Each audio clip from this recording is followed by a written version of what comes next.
Assalamualaikum warahmatullahi wabarakatuh. Hadirin hadirat Bapak Ibu yang dimuliakan Allah Subhanahu wa taala. Pertama, istri yang diseksa oleh Allah dengan lidahnya digantung adalah istri yang melawan sama suami. Subhanallah. Ibu diajak masuk kamar nggak mau, ibu diajak angin nggak mau. Itu nanti ketika ibu mati dalam kubur, maka ibu akan diseksa oleh Allah Subhanahu wa taala. Jadi tanggung jawab ibu terhadap suami sungguh sangat besar. Masya Allah.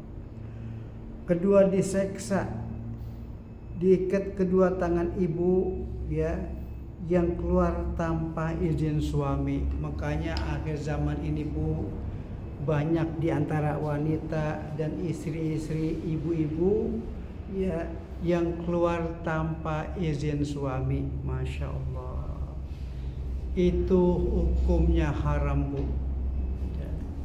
Kalau zaman dulu tuh ibu-ibu, nenek moyang saya, ibu saya, zaman ibu kita dulu masih betul-betul taat sama suami, ya, nggak berani keluar kemana-mana kecuali izin suami, nggak pernah keluar ke pasar, nggak pernah keluar ke warung zaman dulu, dan juga masih kekedap artinya tuh pakai pakaian double, ya, kepalanya ditutupin dengan rapi zaman dulu, ya.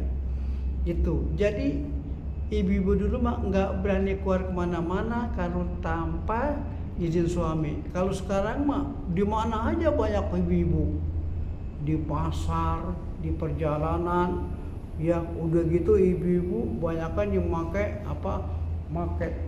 celana di atas dengkul, dia punya auratnya kelihatan. Ini sungguh sangat haram sekali, ya.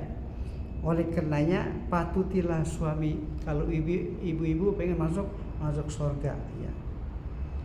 Ketiga, memakan tubuhnya sendiri yang bernyala-nyala, ya, untuk istri yang gemar perhiasan agar mendapatkan perhiasan laki-laki dan lainnya. Ini sangat haram sekali. Maka ibu kalau punya emas jangan pamer, kanda-kanda ngaji, ya, pergi ke pasar, pergi ke masjid, pergi kemana saja, itu ibu pamer emas perhiasan ibu sendiri. Ada yang pakai kalung, ya, 3 tingkat, ya, yang dipakai di leher sampai ke pusar. Itu kalung begitu panjangnya, ya, bagaikan rantai besi. Dan juga pakai gelang, ya, dari siku, ya, dari sikut sampai ke gelengan tangan jari-jari. Masya Allah, itu nggak boleh, ya, katakan jangan Rasul begitu.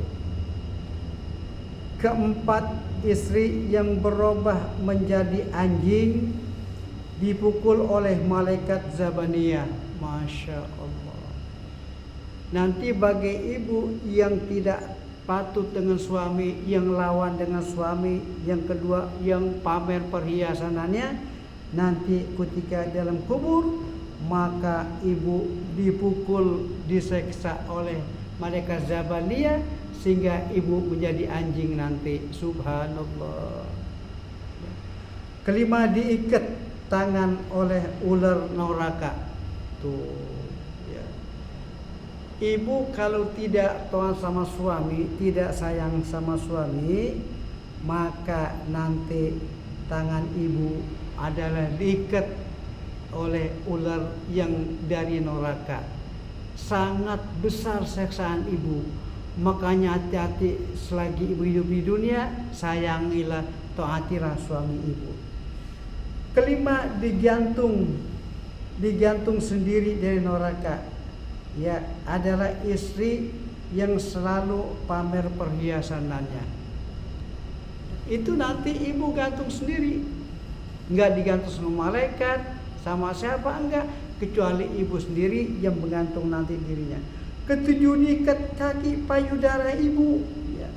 Yang pamer payudara di dunia. Ya Allah, itu gunung salaknya dia buka, ya, agar supaya laki-laki itu merangsang lihatnya, ya, dia telanjang, masya Allah. Ini nanti hukumnya di akhirat sangat besar, ya. Apa tuh katanya? Maka ibu yang demikian dirantai dengan api neraka jahanam, na'udzubillah. Seluruh badan ibu dibendek, diikat dengan sebuah rantai yang dari neraka yang begitu panasnya luar biasa. Apakah ibu tahan? Tuh. Makanya harus wajib taat terhadap suami di dunia. Dan terbentang di tengah-tengah neraka. Maka kalau ibu ingin selamat di dunia, patutilah suami apa kata suami, ya. Patuti, ya, sebab kalau ibu tidak patuti, laknatal malaikatu, ibu akan dilanat oleh malaikat. Jadi selama suami itu marah, maka ibu dilaknat terus oleh malaikat sampai suaminya hilang marahnya dan redah marahnya. Oleh karenanya suatu peringatan untuk ibu, taatilah suami, ya. Apabila suami suruh masak, ya masak. Suami suruh ngepel, ya ngepel. Ya, suami suruh niska, niska. Suami suruh nyuci, nyuci. Suami suruh masak, suami suruh masuk kamar, masuk kamar. Itu yang akan menjamin ibu nanti di akhirat insya Allah akan masuk surga Allah Subhanahu wa taala. Demikian, assalamualaikum warahmatullahi wabarakatuh.